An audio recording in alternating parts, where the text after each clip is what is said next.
Acho que agora sim, agora vai dar certo. Vamos ver.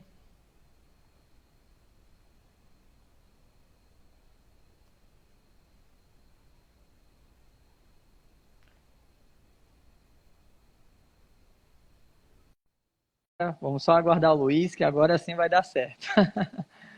Né? Temos, tivemos um problemazinho. Agora sim. Aí, tivemos, tivemos uns problemazinhos técnicos, né? normal, tudo bem? Eu Tudo queria, ótimo. eu queria falar pelo meu computador. E aí eu estava tentando fazer a conexão, porque tudo que eu faço é pelo meu notebook, cara. Meu escritório eu carrego para tudo quanto é canto, né? Mas vamos de celular mesmo, tá uma delícia. Vamos lá. O importante é que a gente compartilhe, né?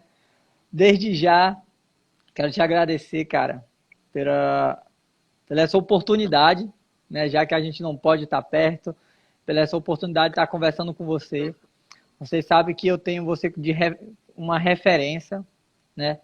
Não somente pelo trabalho que você faz, mas pela a sementinha que você plantou lá em 2004, quando a gente se conheceu pela primeira vez. Conhecemos, né, numa barraca de praia, depois de repente te vejo, abro a sala a sala, né, da minha escola, bem de frente com você, né, Luiz Salvatório, né, além de estar na frente de um lindo projeto, de uma ONG, é advogado, é fotógrafo, né, quem acompanha sabe que as fotos são sensacionais, né, até eu tenho o Tomás está online aqui acompanhando a gente, ele está nessa fotinha aqui, gente, ó. Isso daqui é uma relíquia, sabe? Essa fotinha aqui é de 2004 e eu guardo com o maior tesouro, né? Porque Essa algumas. Ó, foto, Daniel, ela é feita na Polaroid, que essa Polaroid aí tem uma história também, que é a origem das oficinas de fotografia do Instituto Brasil Solidário. Começaram por meio dessa Polaroid que eu ganhei da Daniele, né, da minha esposa. E na época eu ganhei essa Polaroid por um outro motivo que muita gente talvez esteja vendo hoje, não conheça como era a fotografia lá em 2001, 2002, 2003, mas você não tinha um celular ou um equipamento tão fácil para você tirar uma foto e depois mandar para alguém. E essa Polaroid era justamente para eu poder tirar essas imagens e deixar de presente com aquela pessoa que queria a foto na hora. então, ó, aqui tá o Tomás, ó. Não sei se você vê, é o que tem a Sim. cabeça maior, gente. E o Né? Trilha. Oh, que foto fantástica. E o Trilha, né, que era seu companheiro. Então, a nossa história começa basicamente aí em 2004, né? Você lembra um pouco daqueles momentos, né? Olha, eu lembro bastante, né? Na verdade, nós tivemos algumas passagens aqui pelo estado do Ceará. Primeiramente, boa noite a todos que estão nos assistindo, aqueles que vão assistir posteriormente. É um prazer estar falando contigo, né? Nesse momento que a gente está perto e distante, né? Perto porque nós dois estamos aqui no Ceará, embora Caucaia e Cumbuco não seja tão perto de Eusébio, tem alguns Era. quilômetros, mas também devido a esse isolamento a gente não está aí conseguindo se encontrar tanto, né? Mas boa noite aí para todo mundo que está assistindo. E eu me lembro muito, foram algumas chegadas que na época era o projeto com o Rally dos Sertões, e eles sempre chegavam ali na Praia do Cumbuco. Teve uma vez que, acho que foi em 2001, que chegou no Beach Park, depois isso se repetiu no ano passado, mas aquelas chegadas no Cumbuco foram memoráveis, oportunidades interessantes de poder fazer o trabalho ali na escola, na Helena de Aguiar Dias, e a gente, com isso, pôde te conhecer não só em 2004, mas a gente praticamente pôde acompanhar a sua história, o seu crescimento como esportista e depois tocando o cumbuco bom de bola. Verdade, verdade. Eu lembro que sempre eu falava para você, né? Luiz, um dia eu quero te acompanhar nas suas trilhas, né? Até você, num momento, deixou até o chefe um pouquinho da ONG, né? Me deu aquela camisa de chefe e tudo isso ali. São histórias, gente, que foi através desse cara que hoje eu posso dizer que eu tenho um instituto, tudo baseado né, no aprendizagem, na maneira que ele passou para a gente. Eu participei até na oficina de desenho com o Diogo, que hoje o Foi. Diogo é o grande parceiro nosso, ele que monta, está montando o nosso site, está nos orientando o máximo possível, Eu né? estou colocando o telefone para carregar, viu? Não estranha não, porque senão a gente vai ter outro problema técnico aqui. Tudo bem, tudo bem. Né? E conte um pouco da história do Instituto, como surgiu isso, tá? Isso é muito importante para a gente saber como tudo. Hoje, né? Tem 20 anos o Instituto, né? 20 Então conte anos. um pouco aí. Passa muito rápido, né? Eu fui, na verdade, olha só, eu fui até a sala, peguei o carregador, que eu espero que funcione. Gente, é assim mesmo, porque eu não estava esperando fazer essa live aqui do celular, mas vai dar certo. E eu já peguei uma outra surpresa para você aqui, ó. Sabe o que é isso? A câmera, né? A câmera que bateu essa foto, É correto? a câmera. Uau! Aí, gente, que Correto. momento Então você incrível. vê que eu tenho muita coisa guardada. Eu tenho duas fotos. Essa tua, que fica com você, e eu tenho uma que é do ano de 2002, se não me engano, um pouquinho antes, que eu tirei com um garoto, com um aluno lá no interior da Bahia, e eu tenho lá no escritório também, com muito carinho, essa foto guardada. E o Instituto tem uma relação, obviamente, a ver com fotografia, mas são muitas coisas que a gente pode contar. Mas ainda na época do colégio, eu senti um pouco de uma necessidade de conhecer melhor o Brasil. E essa necessidade veio ao lado de aulas de fotografia que eu já tinha com meu avô. E aí eu amadureci essa ideia por mais ou menos 2 anos, concretizei uma viagem com a minha irmã e com uma outra amiga nossa na época, e essa viagem abriu um leque de oportunidades muito grande, porque eu conheci um país maravilhoso, porém eu conheci muitas carências que hoje, infelizmente, estão sendo muito expostas aí em função da situação de desigualdade que a gente está vendo e esse problema da pandemia.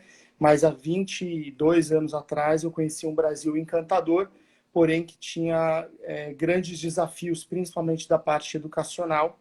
E aí nasce o conceito do que seria o Instituto Brasil Solidário, uma organização capaz de ajudar pessoas localmente a se desenvolverem, sempre por meio da escola, que é o berço que nós acreditamos, aonde você reúne a família, você reúne a gestão, os financiadores, e obviamente pela escola você consegue construir um método e fazer com que esse método seja aplicado em larga escala. Então, não que a escola seja o único caminho, mas é um dos principais caminhos possíveis para o desenvolvimento do país. E o Instituto, na verdade, então, ele nasce após essa grande viagem, e é uma história que também nem todo mundo conhece, mas quando, em 2001, existia uma inquietação muito grande de querer voltar para lugares que haviam sido percorridos no ano de 2000. E a gente não conseguia muito enxergar como é que isso aconteceria. Uma viagem, imagina, a Trilha Brasil foram 2 anos de planejamento, buscando financiamento, foi uma história muito bonita, só isso daria horas e horas de live para a gente conversar, mas houve então, naquela época, um convite para participar do Rally dos Sertões como piloto, como navegador, e eu queria ver as pessoas. Então eu falei, também não vai resolver nada a nossa vida dentro de um carro fechado, se eu quero estar do lado de fora, justamente para poder conviver com pessoas dentro de cidades que seriam as mesmas, né? Muitas delas, na época, eram as mesmas da expedição. E aí, uma determinada noite, eu sonhei com muitos livros. Eu nadava numa piscina de livros e, na verdade, eu considero que talvez esse sonho tenha sido o principal, que resulta, então, na primeira missão nossa, formar bibliotecas dentro de escolas públicas. E aí, daí para frente, foram se juntando áreas e necessidades, literalmente a fome com vontade de comer. Então, até hoje, nós montamos bibliotecas muito especiais, porém com mais 7 áreas de maneira transversal. Então, uma área conversando com a outra, que aí tem o trabalho como o teu do esporte, o trabalho da educação ambiental, a educação financeira, que nós chamamos de filho mais novo, a saúde, o empreendedorismo, a arte, a cultura, e, enfim, é um caminhar muito grande e possível que nasceu daquele sonho e que nasceu conhecendo pessoas. E a nossa live hoje, esse nosso diálogo, tem tudo a ver com isso, porque nossa vida, ao final das contas, é feita de histórias, histórias de gente. E você é a história do Instituto Brasil Solidário e você está fazendo a sua história hoje no Instituto Cumbuco Bom de Bola.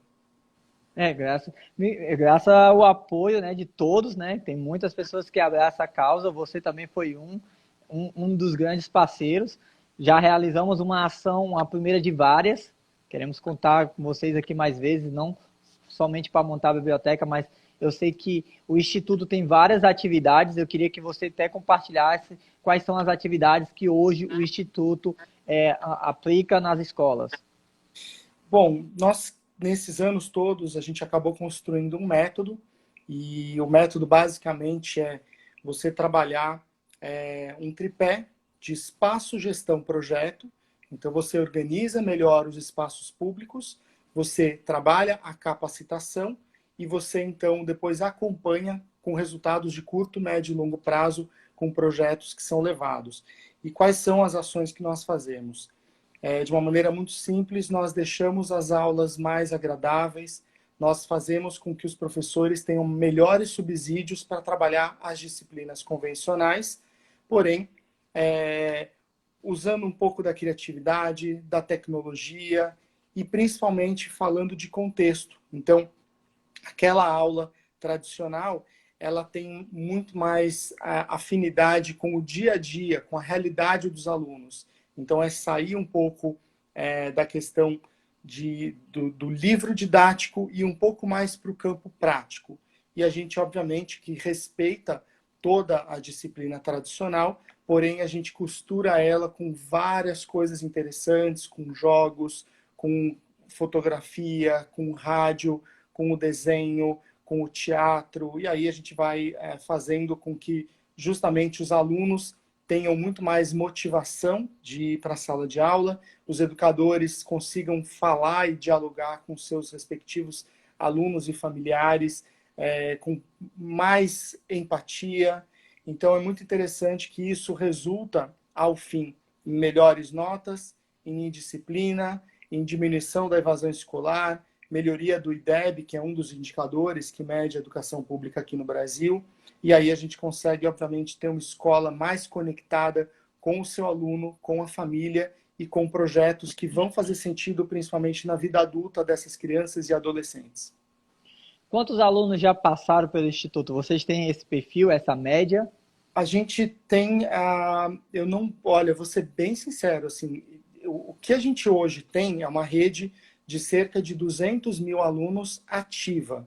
Então, quando eu falo ativa, são 200 mil alunos que, durante o ano de 2019, receberam uma ou mais das áreas do Instituto Brasil Solidário, das 8 áreas que nós trabalhamos. Então, isso dividido em 30 municípios, sendo que alguns são municípios que são mais recentes e outros que têm 10, 15 anos de atuação. Agora, eu acredito que mais de 2,5 milhões de pessoas já passaram diretamente em atividades nossas, isso contabilizado sempre com lista de presença, enfim, todo um trabalho criterioso que a gente tem de acompanhamento. Mas cada um vai construindo a sua história, assim como você tem a tua. Alguns a gente consegue acompanhar, outros a gente vai saber de uma história lá na frente. Tem um relato muito bonito que aconteceu no Tocantins. Isso já tem agora 3 anos, né? Então foi em 2017, quando eu fui visitar uma escola e estava tendo uma palestra de saúde, e do meu lado, por exemplo, tinha um jovem, não era um adolescente, já era obviamente um recém-formado, e ele bateu no meu ombro e falou assim: você talvez não vá se lembrar de mim, mas eu me formei em medicina, eu participei das oficinas de 2006 e 2007 nessa escola, eu me formei em medicina, eu entrei na faculdade de medicina através dos livros que vocês deixaram na minha biblioteca. E hoje eu queria poder te agradecer por ter feito isso por nossa escola. E eu queria te contar que, além de eu ter ido buscar o conhecimento na capital, hoje eu tenho algo que vocês sempre falavam: volte para a sua terra e seja um profissional local para desenvolvimento do seu território. E é o que eu estou fazendo hoje aqui, eu queria te agradecer por isso. Então, não era uma pessoa que eu estava acompanhando, diferente de você, mas olha como a gente pode ser sempre surpreendido com esse tipo de coisa. Então, quando você encontra um menino desse, que você não via há 10 anos, e você tem um relato desse, você tem certeza de que, independente de números e quantidade de pessoas que tenham feito oficinas, o principal é o que você deu de verdade ali plantado naquela sementinha, como você falou. E aí essa sementinha pode gerar muitos frutos. O que a gente costuma dizer é: mais vale do que 100 pessoas numa palestra, uma que transforme a vida de outras 100. Então, a gente está falando de qualidade, não de quantidade. Então, é importante isso. Agora, com 20 anos, é claro que a gente tem as duas coisas. Ótimo. Existe algum lugar assim da ação que marcou você? Você fez muita ação ali na Bahia. Eu lembro que antes o escritório era em São Paulo, vocês passaram um bom período ali na Bahia. Até eu queria que você contasse como eram as ações lá na Bahia, né? E de lá para cá, vocês agora estão no Eusébio, tá fazendo, mas não somente no Eusébio, fez ação ali no Tianguá, já fez ações aqui em Caucaia, no município. A última que eu acho em Caucaia, eu participei, eu acredito, que foi ali no Celina, né? Sim. Que até ali eu fiz um mural. O mural ali é fantástico. Hã? Deu uma cortada no áudio. Isso, né? Me conta um pouco da história lá de Bahia, que eu tenho muita curiosidade. Acompanhei isso através do livro da trilha, né? Que você deixou comigo.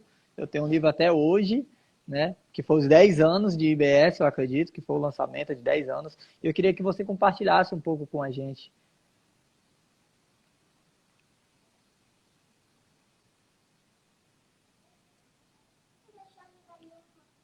O áudio tá saindo?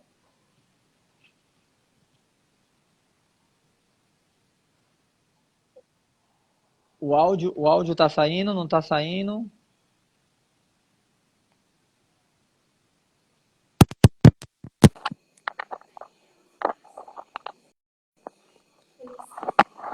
Eu não tô te escutando. Tá me escutando, Luiz?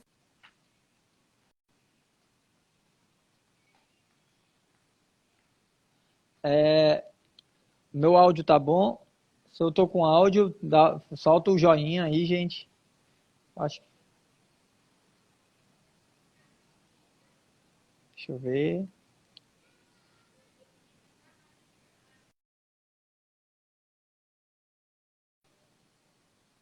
O Luiz está sem áudio, então a gente vai reconectar com ele. Mas o meu tá ok, né?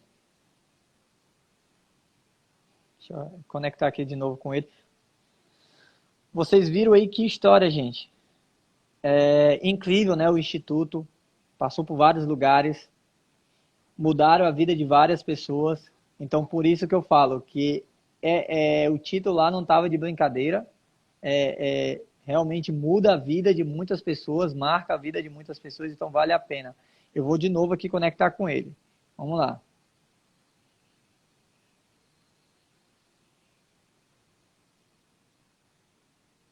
Isso é porque está ao vivo, né? Então, todo ao vivo tem que ter suas emoções. Então, tamo aí. Esperar ele conectar.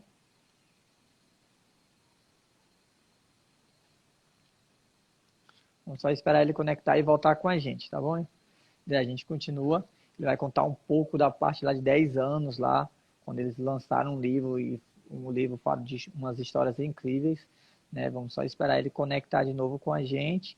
Daí a gente vai escutar um pouquinho o que ele tem compartilhando com a gente. Quem tiver perguntas, pode fazer as perguntas aqui, a gente... Aí, ó. Pronto, eu tava falando que ao vivo é assim mesmo. É assim mesmo, de celular ainda pior. Ó, vamos lá, a gente estava falando um pouquinho de um lugar marcante, né? Eu acho que é muito difícil assim de falar um lugar em especial. E é difícil porque a gente percorreu muitas regiões. Nós viajamos, eu acho que quem falar que conhece o Brasil inteiro é muito privilegiado. Eu não conheço o Brasil inteiro, mas eu conheço uma boa parte do Brasil. E mais do que isso, conhecer uma boa parte do Brasil pelas pessoas que moram no lugar, isso sim é conhecer de verdade um território. E cada canto tem uma história bonita para a gente contar. Eu acho que isso é o principal.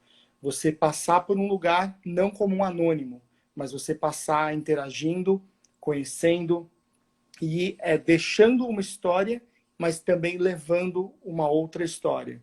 Eu acho que esse é o verdadeiro sentido de um projeto como o nosso, um projeto social, onde verdadeiramente a gente interage com pessoas. Então, eu prefiro não mencionar um ou outro lugar, porque, na verdade, todos os lugares são especiais.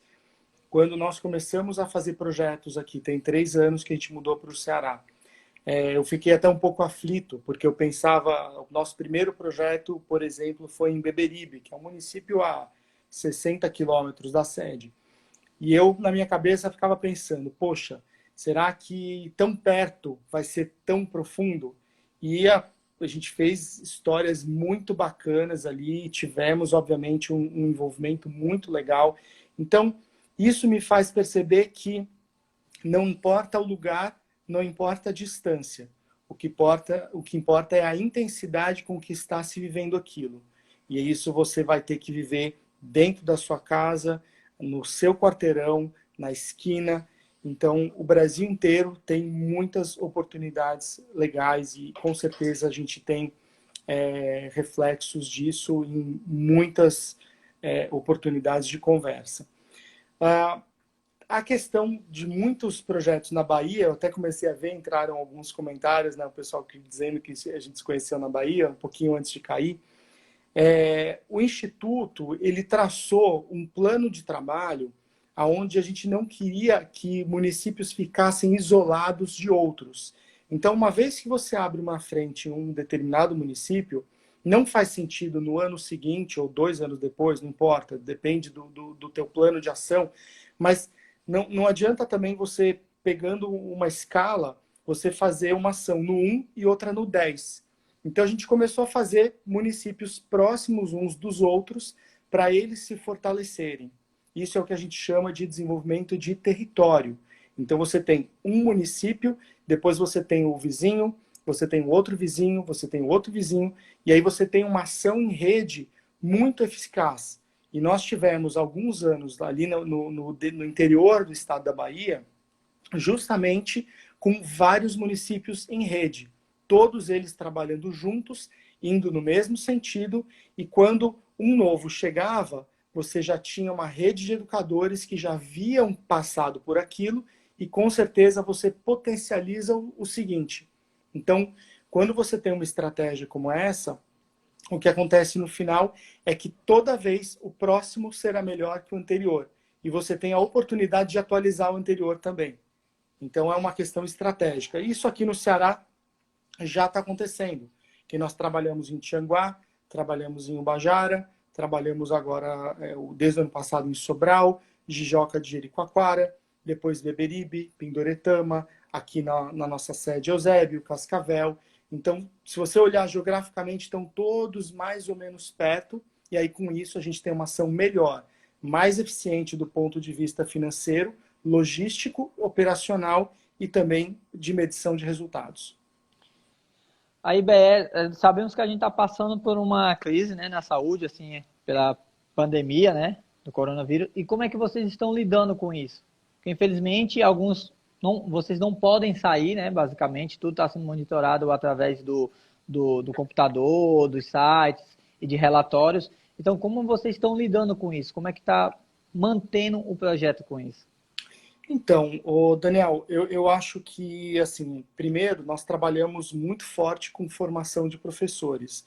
Então, dentro da nossa área de educomunicação, que é a área que usa a tecnologia justamente para dialogar com alunos, principalmente com educadores, a gente, de alguma maneira, já tinha um trabalho iniciado nessa área, porém o que a gente está fazendo agora é transportar algumas formações grandes, né, formações mais completas que eram presenciais para o ambiente virtual. Agora você não faz isso da noite para o dia, porque aí tem toda uma questão de horas, de certificação. Então a gente está desenhando um projeto grande para ser aplicado ao longo do segundo semestre inteiro, e a gente também está melhorando a nossa parte interna. Então existem planos de aula que estão sendo desenhados, existem vários materiais relacionados ao projeto de educação financeira que também precisavam passar por um respiro para que o próximo que vai receber receba melhor do que o anterior, né? Então essa lógica ela persiste, e a gente acredita que é um momento muito importante de uma autorreflexão, mas não de ficar parado. Então existem redes educacionais que estão trabalhando, estão loucas por conteúdo, e o que a gente está fazendo é alimentar conteúdo de qualidade, e daqui a pouquinho a gente vai começar a trabalhar também o que a gente chama de EAD, que é uma formação de alta qualificação, porém naqueles temas que a gente fazia presencialmente. Agora, não dá para tapar os olhos para situações econômicas, você sabe disso. Você no Cumbuco Bom de Bola lida com famílias carentes, até por isso que o projeto também existe, né? O esporte com cultura, com arte, com leitura, mas em regiões de vulnerabilidade. Então, se você pensar vários projetos que nós já ajudamos, tem muita gente da ponta que também nessa hora está precisando de ajuda. Então a gente começou um outro movimento que é mais assistencial, que não é uma coisa que o Instituto gosta assim de fazer, mas a gente entende que é necessário fazer nesse momento, que é a relação da segurança alimentar para aquelas famílias de projetos que a gente conhece. Então, nesse sentido, a gente fez a campanha para o Cumbuco Bom de Bola. A gente ontem fez a liberação para as famílias da Recicratiu, que são catadores de material reciclado. A gente já está trabalhando com uma associação de catadores lá também do interior da Bahia, enfim, a Canudos, a gente está levantando necessidades de famílias de lá.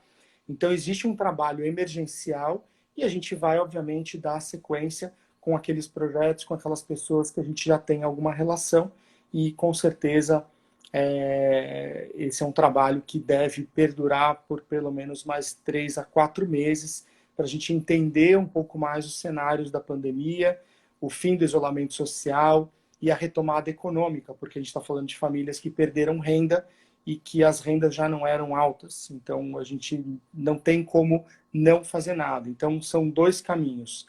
Continuar a missão da educação, seguir melhor, dentro daquilo que a gente já estava fazendo, do todo o planejamento que foi desenhado para 2020, e olhar o que hoje é importante para a segurança dessas famílias no momento da Covid. Desde já te agradecer, né? Em nome de todos os pais pelas cestas, né? Como você citou no começo, ajudou bastante, a gente conseguiu abraçar todos os meninos do projeto, né?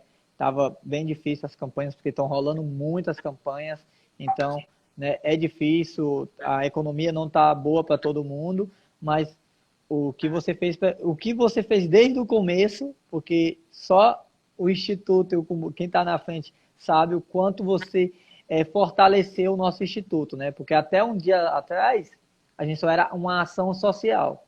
E hoje, a gente existe. A gente tem papel e a gente existe. E isso só foi possível graças ao seu incentivo, a maneira que você tenta nos ensinar, né? Naquela parte que tudo é possível. Eu fico um pouco nervoso porque falar com você cara, todo mundo espera o Neymar na frente, né? Mas eu não esperava Luiz Salvatore na minha frente, até mesmo pelas histórias que a gente já passou, né? As aulas de kites e tudo isso, né? Você falou sobre um filho caçula, né? Seu novo filho caçula, que é o educação financeira. É o jogo, né? Que a gente vai implantar aqui, a gente só está segurando um pouco para implantar isso no momento certo. Não adianta a gente tentar fazer tudo. Tudo tem que seguir um planejamento. Eu aprendi isso muito bem. Se não tiver planejamento, não tem resultado. Né? Exato. E eu queria que você contasse um pouco qual foi a ideia, assim, como é que você elaborou isso, né? Eu acho que a questão do planejamento, ela tem muito a ver com o que a gente está falando realmente, né? Um momento desse de pandemia. Se você não tiver um planejamento, você é um dos primeiros a quebrar, né? Vamos chamar assim. Então, a gente pensou em ajudar o Cumbuco Bom de Bola e também o Paz, pessoal lá da Taíba, que está recebendo uma ação igual à tua, no sentido de estruturar juridicamente as organizações para que elas possam ir adiante fazendo captação com iniciativa privada, em editais. Então, são coisas importantes dentro daquilo que a gente acredita. E os jogos de educação financeira, eles vieram justamente, nasceram há cerca de 5 anos atrás, a ideia. Foi uma iniciativa proposta pelo Bank of America, onde foram alguns anos de conversa até chegar numa ação efetiva. E a ideia era trabalhar dentro de um ambiente lúdico, de um ambiente controlado, duas questões muito importantes na vida adulta, que é a questão da poupança e do investimento, que são duas palavras-chave, e através de um jogo, através de uma diversão, você pudesse instituir mudanças efetivas de comportamento, mostrando por que era importante guardar e quando você consegue guardar, como você pode diversificar e multiplicar aquilo que você guardou. Então, dentro de uma visão muito pé no chão, muito simples, levar isso não só para as escolas do Brasil, porque isso é um problema global. A gente não está falando de um problema nacional, a gente está falando de um problema global, com um nível de endividamento das pessoas adultas muito grande no mundo todo. Então, foram construídos 2 jogos, e esses jogos com contextos que pudessem ser usados em várias disciplinas. Então, o professor de língua portuguesa se identificou, o professor de história se identificou, de matemática se identificou, o professor de inglês se identificou. Ou seja, a gente fala que é o filho mais novo, mas é um filho mais novo que veio carregado de 20 anos de história. Então, não tinha como dar errado.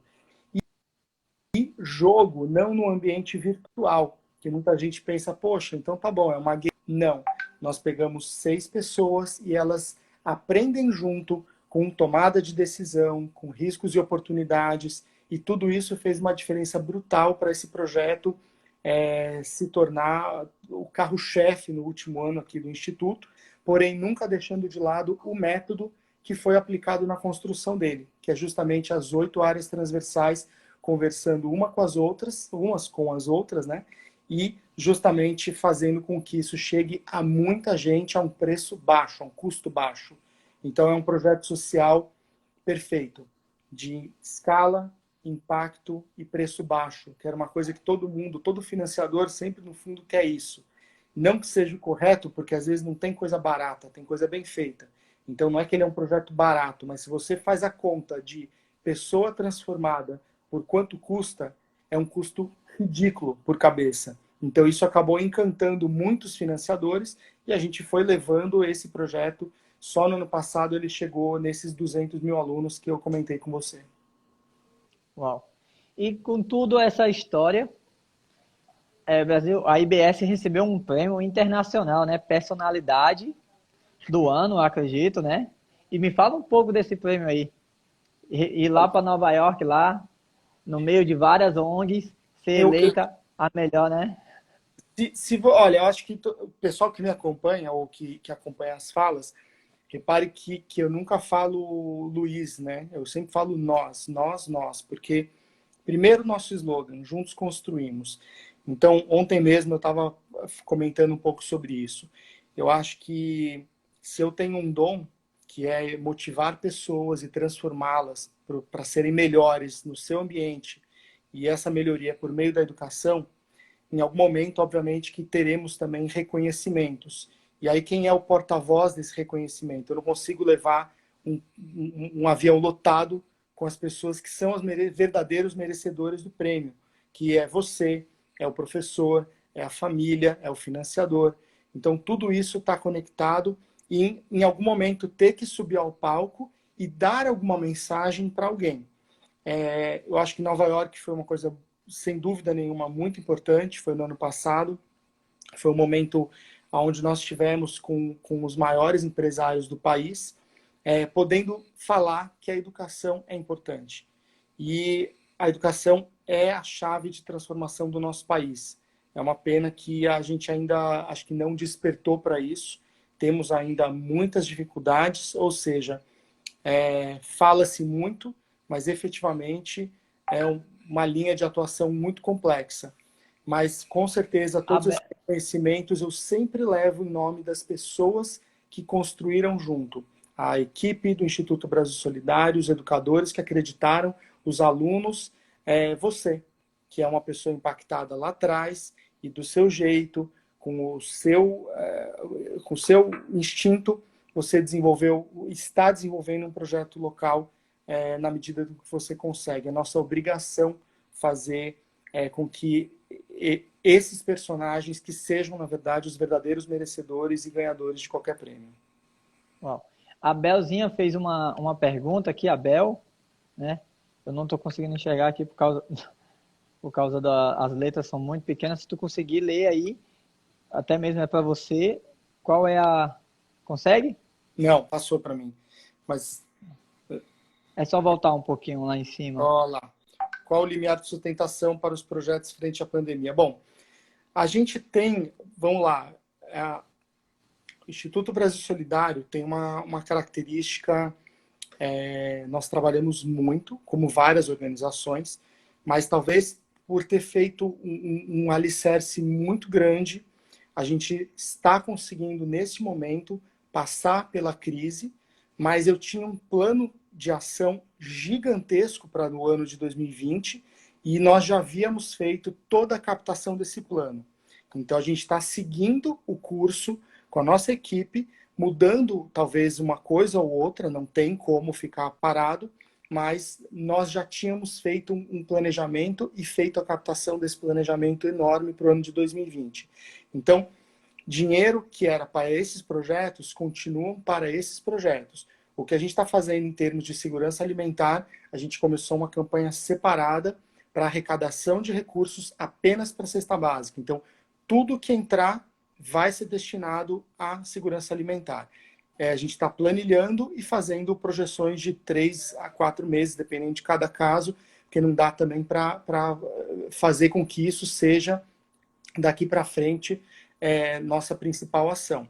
E, ao mesmo tempo, eu tenho um recurso que os nossos financiadores alocaram com um fim. Eu não posso mudar isso. Então, amanhã eu serei cobrado de projetos de educação, minha instituição será cobrada de projetos de educação. Então, a gente vai ajustar os projetos, mas eles serão feitos na medida do que estava em andamento, que era uma coisa muito grande para esse ano. Então, o que nos deu talvez a maior segurança nesse momento da pandemia para poder seguir.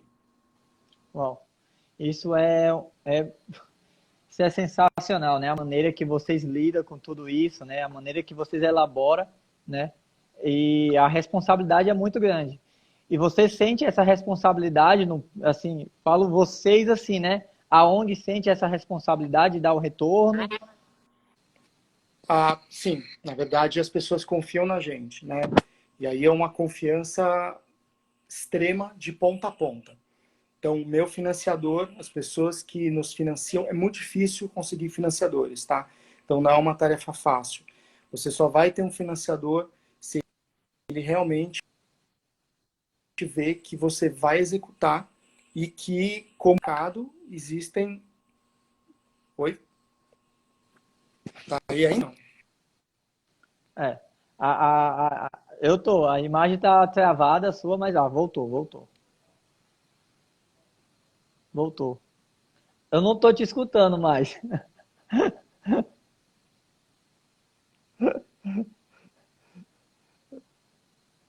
Tá escutando? A gente novamente perdeu aqui o áudio com o Luiz. Vamos ver se a gente consegue. Eu ainda não tô te escutando, tá, Luiz? Se você estiver me escutando, dá um joinha, mas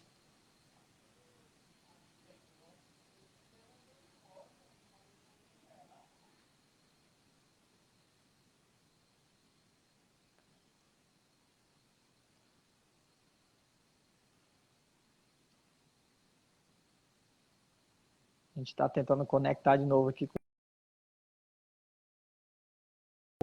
Tentar conectar de novo com ele aqui. para ver se a gente consegue, né? É assim, quando é ao vivo, com a pessoa até a internet trava.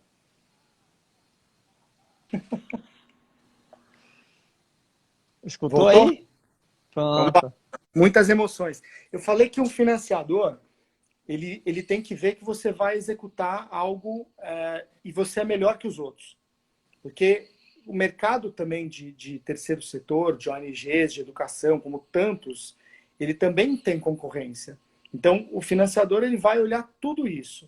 Então, o que acontece é, seja excelente, seja o melhor e faça bem feito. Então, acho que esse é um caminho aí dentro daquilo que a gente estava falando para concluir um pouco aí essa questão do planejamento e de sobrevivência também nesse momento, né? E o que estava acontecendo é que nós tínhamos um plano gigante em ação. Então, a gente tem que manter o curso, porque amanhã essas formações vão voltar. Aliás, elas não vão nem parar. Ótimo, ótimo. E qual é o sonho de Luiz Salvatório, primeiramente, e o sonho da ONG em geral? Porque agora eu lembrei. Você estava falando de responsabilidade, né? É enorme. Isso.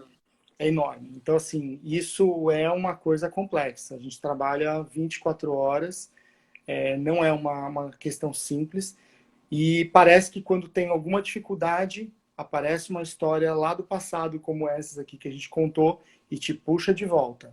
Então, você não tem zona de conforto, o que você tem é plantar para colher.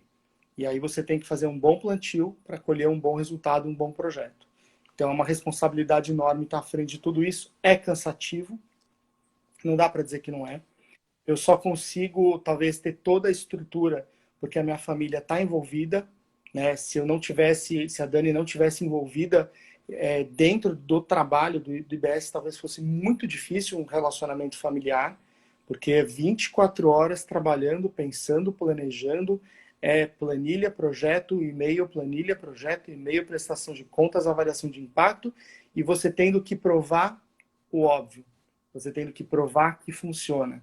E aí esse ambiente corporativo, ele é o mais desgastante, mas ele existe sim e faz parte do jogo. Acho que faz parte. Já aconteceu de algum momento assim, você falar assim, não, não vai dar certo, ou sempre você acordava e, tipo eu, né? Eu sempre acordo e falo, hoje é um novo dia, vamos começar de novo. Eu acho que tem alguns momentos que você desanima, e é normal. Tem dias que você acorda e você está mais triste, existem situações que você tem certeza que ia conseguir e não consegue, algum recurso que você tinha certeza que seria para você e não vem. Então, é muito complicado, porque é um equilíbrio entre o sonhar e o realizar. Então, é importante você ter o pé no chão, mas desistir, eu acho que não. A gente passou por uma série de questões nesses 20 anos. Nem tudo são rosas, existem muitos espinhos, existem muitas lágrimas. Não é um caminhar fácil, mas é um caminhar que você tem que enfrentar. E às vezes você não pode baixar a cabeça e você tem que seguir adiante pelo tamanho da responsabilidade que você já está carregando. Quando nós mudamos para cá, para o Eusébio, para o Ceará, a gente mudou com uma perspectiva muito diferente do que está acontecendo agora. A gente mudou com zero recursos praticamente, com muita vontade de acalmar um pouco a vida e fazer coisas por perto que não exigissem nem tanto recurso e nem tanto esforço da família. E a vida rapidamente ela deu uma volta por cima e a gente hoje faz muito mais do que eu fazia antes de mudar para cá. Essa é a verdade. Porém, isso também tem o seu encanto. Então a gente consegue acordar um dia por vez, alguns dias mais cansados, alguns dias mais desgastados, mas a gente tem feito melhor. E eu diria que até esse momento de isolamento, para nós, não foi ruim. Ele foi talvez um momento que aqui dentro do ambiente, até do escritório, em função de tudo que aconteceu nos últimos 3 anos, ele foi extremamente bem-vindo. Assim, sendo sincero. Uau. E me fala um pouco aí da expectativa, né, que você tem após a pandemia e quais são os seus objetivos para esse ano, Eu, se você... eu acho que a gente vai ter muitos desafios à frente. Nós provavelmente teremos um cenário grande de recessão econômica. Eu acho que em educação, que é o que a gente trabalha, muitas secretarias estão tentando manter a chama ativa. Então, como a gente conversou, mandando conteúdo, falando com seus alunos, isso não é um trabalho fácil. O Brasil é um país de desigualdades, você tem muita desigualdade dentro dos municípios. Você tem desigualdade aí no seu projeto entre uma família e outra. Um pode ter internet, outro não pode, um tem computador, outro não tem. Então, assim, não existe não existe um padrão uniforme no ramo que nós trabalhamos, que é a educação. Então, acho que a gente vai ter um grande desafio de nivelamento. Eu acho que existem muitas dúvidas ainda de quando as aulas voltam e quando elas voltarem, como vai ser o ritmo de cada escola ou de cada secretaria fazendo uma cobrança para aquele tempo que não é um tempo perdido, mas não é a mesma coisa que as aulas regulares, como que ele vai, na verdade, ser compensado. Então, a gente conversa com alguns secretários já que sabiamente têm falado que não adianta ter pressa, entendamos como um ano não perdido, como eu disse, mas entendamos que não dá para transferir essa responsabilidade para as famílias, vamos um pouco mais devagar, mas não vamos deixar também as pessoas ficarem em casa sem fazer nada. É um momento de reflexão, é um momento de estudo, é um momento que a gente pode aproveitar e ler, estudar, assistir um vídeo, assistir uma palestra, montar um bom projeto. Agora, é claro que cada família tem sua rotina e isso não é fácil, esse equilíbrio. Então, principalmente famílias que têm crianças, como é o nosso caso, é um adicional a mais nas dificuldades que você tem. Mas a minha sugestão seria que todos nós aproveitássemos esse momento para refletir sobre o mundo, refletir sobre a existência de uma pandemia, de uma doença como essa que causou isolamento, as origens até dessa doença, né, quais são os pontos positivos que ela vai trazer para nós amanhã, se esse exercício de solidariedade que está tendo, se ele vai acabar ou se ele deve continuar, como é que funcionam nossas relações familiares nesse período. Então, acho que é um momento muito interessante, desafiador, mas é um momento extremamente interessante de autoconhecimento para cada um e para cada família.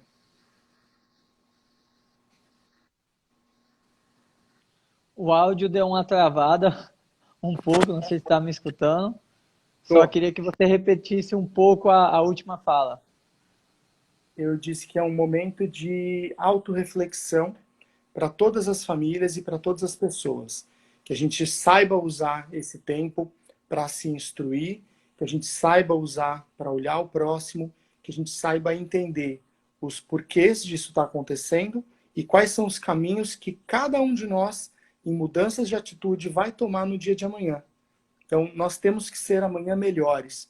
Não adianta ter ficado em casa 60 dias, 90 dias, um ano preso e sair pior. Você tem a obrigação de sair melhor. Exatamente.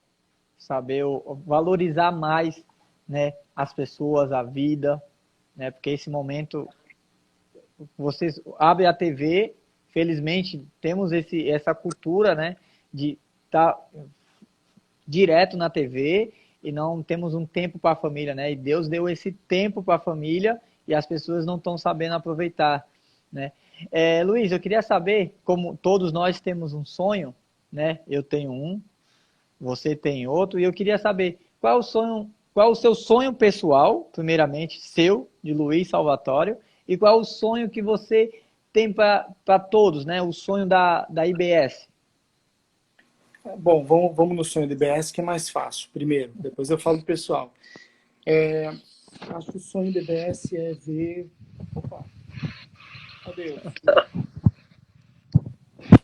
Isso, voltou. O sonho do IBS é que a gente tenha um país melhor, um país mais justo, mais equilibrado, que a gente consiga ter uma educação igualitária para todos, que a gente consiga, através de um nivelamento, alcançar a excelência, não em notas, mas como seres humanos capazes de entender melhor as nossas decisões, o nosso impacto, convivendo melhor no seu ambiente da família, entendendo melhor a relação da democracia, da ética, da corrupção, tudo que a gente possa fazer para construir um país melhor, se possível, por meio das escolas, que eu acredito que a cultura e a educação são o berço para todo o resto das necessidades que nós temos.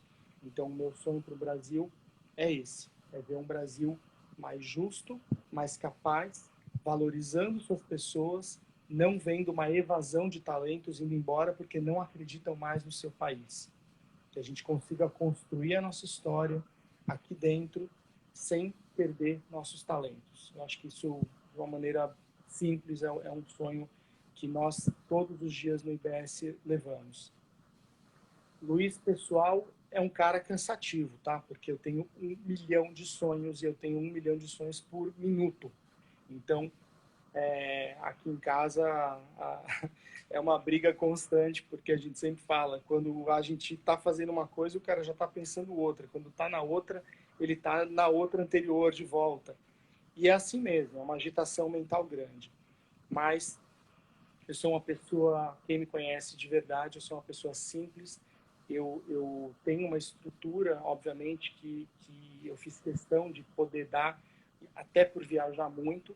Então, para minha esposa, para os meus filhos, principalmente para esse núcleo familiar estar seguro.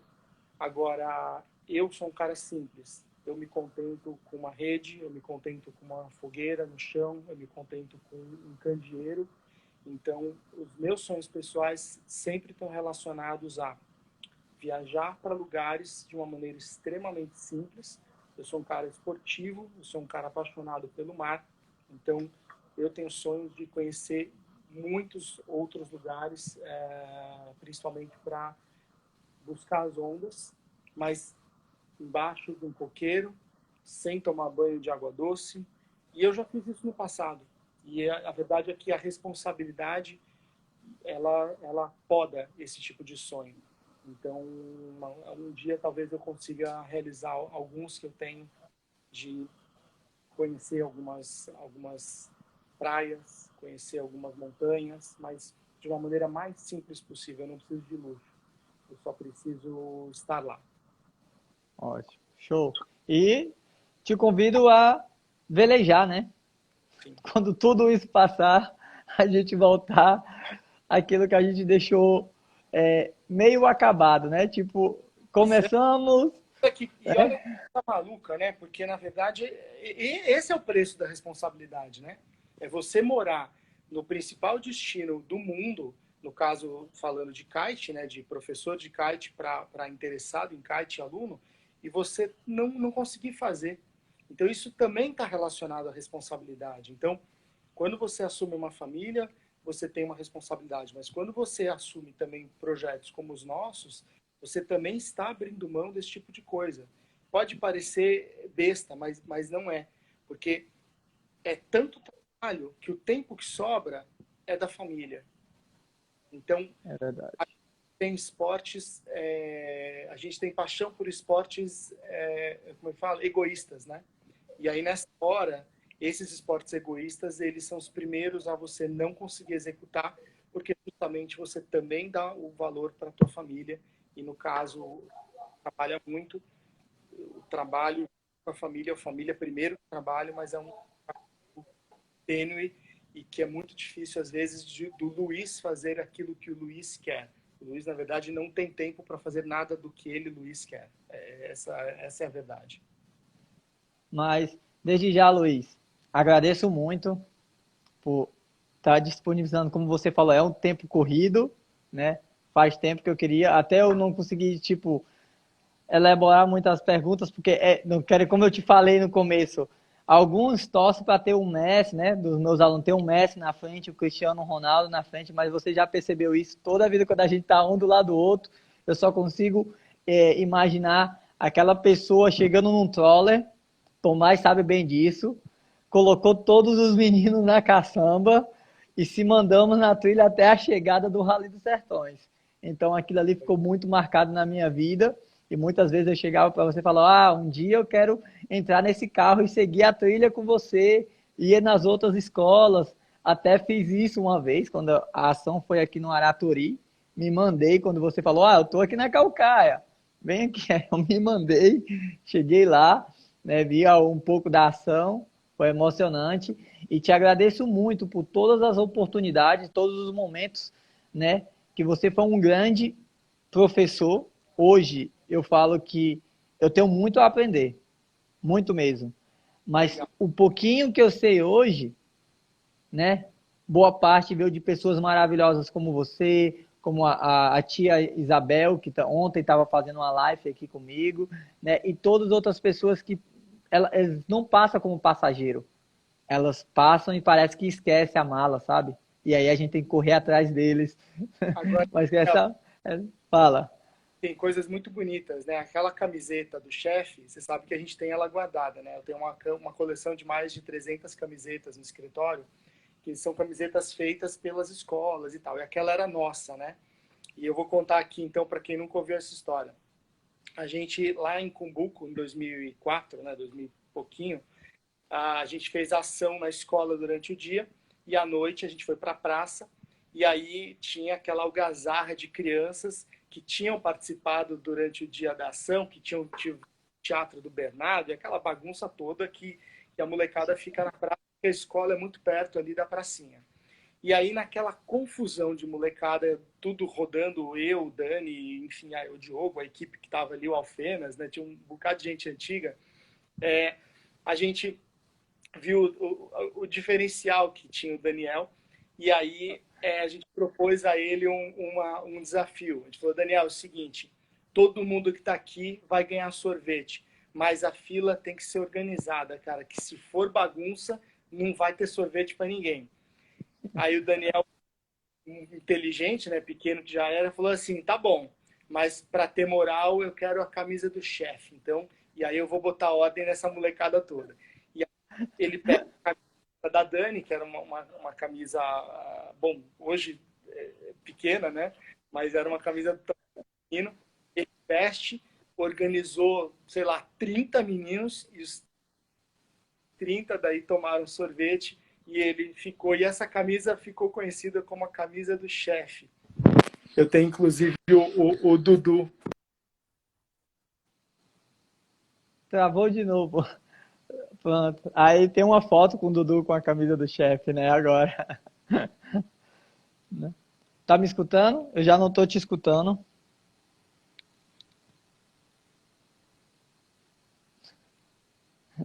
Não tô escutando.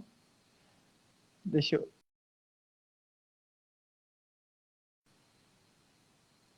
ver aqui de novo. Tá tendo esses probleminhas aqui na...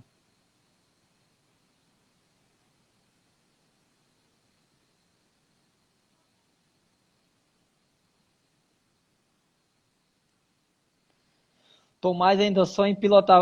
Um dia vai dar certo, Tomás. Um dia a gente entra no meio aí do Rally de Sertões aí e a gente vai pilotando. Deixa eu...